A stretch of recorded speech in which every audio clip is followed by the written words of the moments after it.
qué pasó desde que llegó Forestal Andina acá a esta historia? Y lo que pasó es vino a alambrar todo y no lo dejó todo con un alambrado. Le alambraron su campo, su tierra. Sí, sí. No es que acá hay un alambrado, se da vuelta por la laguna, acá se va y acá viene. Y este no dejó ese pedacito. La familia Sotelo no es la única que ve un alambre de púas en su horizonte. Cuando no estaba esta tranquera, cuando no estaba Forestal Andina, ¿ustedes podían circular libremente por acá? Sí, libremente, pero transitamos por allá. A los más jóvenes, digamos, a los que tenían posibilidad de trabajar, les pagaban 20 pesos por día y los hacían alambrar, paradójicamente, su propio terreno. Dora Pitorino es la abogada que la iglesia correntina ofreció a los pobladores de Yajaveré para defenderlos de los abusos de Forestal Andina. Lamentablemente, la gente necesitaba eso para comer y fue alambrando a su propia familia, que los dejaba encerrada. Y a cambio de ese salario, por llamarlo de alguna manera, de 20 pesos por día, les exigían que renunciaran... al derecho de reclamar la tierra. En ese paisaje bucólico y virgen creció un terraplén. Con un dato sin precedentes, los esteros están protegidos dentro de una reserva natural. Como es una reserva, hay leyes que protegen esa reserva, digamos, y que reglamentan esa reserva, que esta empresa no ha tenido en cuenta, ¿no? ¿Por qué es tan grave este terraplén? Los esteros de Liberá son un flujo de agua que corre de noreste a sudoeste.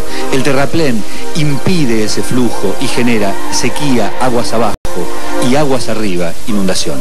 Va a inundar tierras que son productivas, que en este momento hay gente que tiene sus vacas y las va a perder. Hay gente, 14 familias del paraje Yajaveré, que se ven sumamente amenazadas por este terraplén, porque están prácticamente del otro lado del terraplén. O sea, cuando empiece a llover, esas pequeñas lomaditas con sus vacas van a empezar a desaparecer. El terraplén impide el escurrimiento normal del río Corriente. Las consecuencias, dicen, ya se sienten aguas abajo.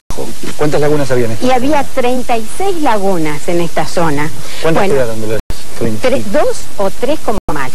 Y se intentaría secar, hipotéticamente, 6.000 hectáreas. Cuando se habla del impacto ambiental que implica cruzar un terraplén en los esteros de Liberá, lo que ocurre es esto.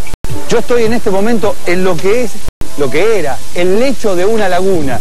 Miren la distancia, la profundidad que tenía esta laguna. Esta laguna desapareció en apenas un año. Son 6.000 hectáreas que hoy por hoy son agua de dominio público que pertenecen al Estado de la provincia de Corrientes y se transformarían en terreno privado. Todo esto que caminamos era laguna. Todo esto era laguna. ¿Y en cuánto tiempo desaparecieron estos 20, 25 metros de laguna? En el tiempo que empezaron a construir el terraplén, que hace cerca de un año. ¿Por qué es ilegal el terraplén?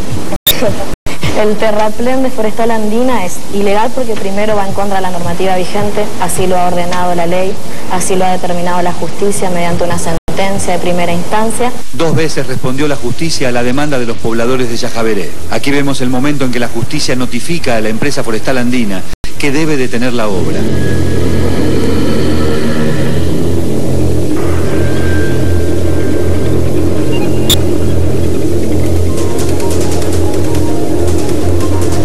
Esto tiene 10 kilómetros. Cuando tenía 1 kilómetro, nosotros obtuvimos una medida cautelar donde el juez ordenó la paralización de la obra, hasta tanto la empresa Forestal Andina acredite haber cumplido con la evaluación de impacto ambiental. No solo no lo cumplieron, sino que completaron 10 kilómetros más del terraplén.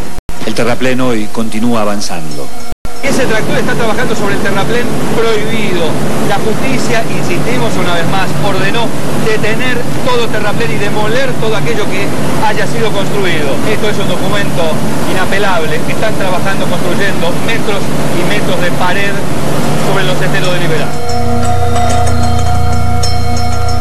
La obra fue parada al primer kilómetro. Todo lo demás es ilegal. Todo lo demás va en contra de la ley, desobedeciendo una orden judicial, sin importarle las consecuencias del daño ambiental tampoco. Entonces, ¿podría haberse hecho semejante tropelía sin la anuencia, ya sea por acción o por omisión del Estado? No. En la Argentina que pelea contra las papeleras y se propone limpiar el riachuelo, un ecosistema único está en peligro.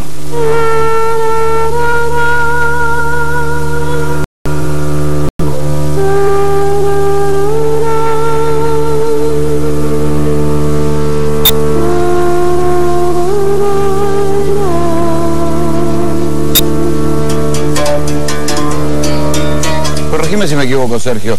Si esto es una reserva provincial, digamos, es el equivalente a un parque provincial. Tiene el mismo estatus legal.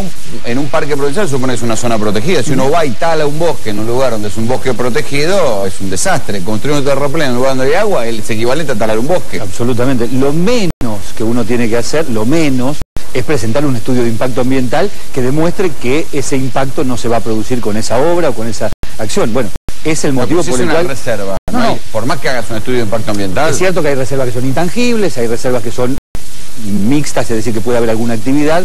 En este caso hay alguna actividad ganadera, pero si uno quiere hacer algo, cualquier cosa que modifique el entorno en una reserva provincial, natural, ahora, tiene que presentar algo un estudio tan de impacto mezquino ambiental. como secar la laguna para tener más tierra para plantar y para...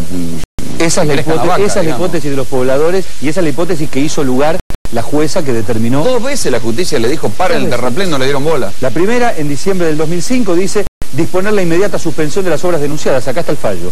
Y la segunda, en diciembre de este año, hace muy pocos días, hace 20 días aproximadamente, a principios de este mes, hacer lugar a la presente acción y exigir la detención y la destrucción de la totalidad de lo realizado. Ahora, ¿qué hacen? Apelan y mientras tanto siguen construyendo. No, en el primer caso no hay apelación, era una medida cautelar que obligaba a...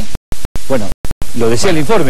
Cuando se determinó la medida cautelar... Si a mí me hacen una medida cautelar y me embargan la plata, me la embargan, digamos. ¿Cómo es posible que a una empresa no se lo hagan? Porque el Estado correntino, que era el que tenía que fiscalizar que la medida cautelar se llevara adelante, evidentemente no lo hizo. No tenía ganas de hacerlo. Cuando se tomó la medida cautelar, el terraplén tenía 1 kilómetro. Un año después tiene 17. Ahora, seré curioso, digamos. ¿Delía tenía razón? En algún punto, digamos que probablemente sí. Cuando fue y denunció lo del terraplén tenía razón. Lo que pasa es que se equivocó, porque también denunció a Tompkins en la misma bolsa, cuando después eran 2 políticas diferentes. Tompkins estaba conservando. Así es. Y ellos habían construido el terraplén. Exactamente. 17 kilómetros de terraplén. ¿Qué dice la empresa de todo esto? Bueno, estuvimos con la empresa, buscamos a la empresa en Corrientes, no la encontramos, en Corrientes Capital tampoco la encontramos y finalmente en Buenos Aires hablamos con quien se presentó ante nosotros como uno de los dueños de Forestal Andina. Y curioso esto que una empresa ganadera que trabaja en Corrientes se llama Forestal Andina. Raro. Sí. Ustedes escucharon la versión de los pobladores, sus quejas y ahora van a escuchar la versión de la empresa.